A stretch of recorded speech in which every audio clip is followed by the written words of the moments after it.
டெல்லி மருத்துவ கவுன்சில் தற்காலிகமாக கலைக்கப்பட்டிருக்கிறது. இது பற்றின மேலும் விவரங்களை செய்தியாளர் பாரதி ராஜா வழங்கிட கேட்கலாம். பாரதி ராஜா, வணக்கம். இதற்கான காரணம் என்ன? முழு தகவல்களை சொல்லுங்க.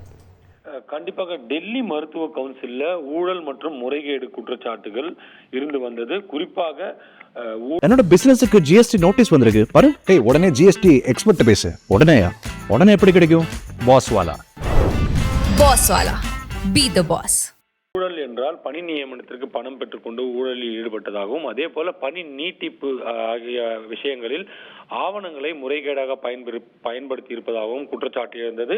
இந்த குற்றச்சாட்டு தொடர்பாக ஏற்கனவே விசாரணை குழு அமைக்கப்பட்டு விசாரணை நடந்து வரும் நிலையில் இந்த மருத்துவ கவுன்சிலை, தற்போதுள்ள மருத்துவ கவுன்சில் குழுவை அப்படியே கலைப்பதாக டெல்லியின் சுகாதாரத்துறை அமைச்சர் பங்கஜ் சிங் கூறியிருக்கிறார்.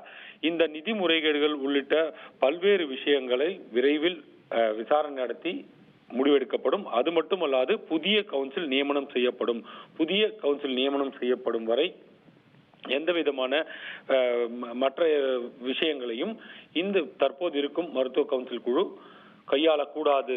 இந்த கவுன்சில் முழுமையாக கலைக்கப்படுகிறது, புதிய கவுன்சில் விரைவில் அமைக்கப்படும் என்ற ஒரு விஷயத்தை பதிவு செய்திருக்கிறார். யாருமே எதிர்பாராத வகையில் டெல்லி மருத்துவ கவுன்சில் கலைக்கப்பட்டிருப்பது மிகப்பெரிய ஒரு பரபரப்பை ஏற்படுத்தி இருக்கிறது. தகவல்களுக்கு நன்றி பாரதி ராஜா.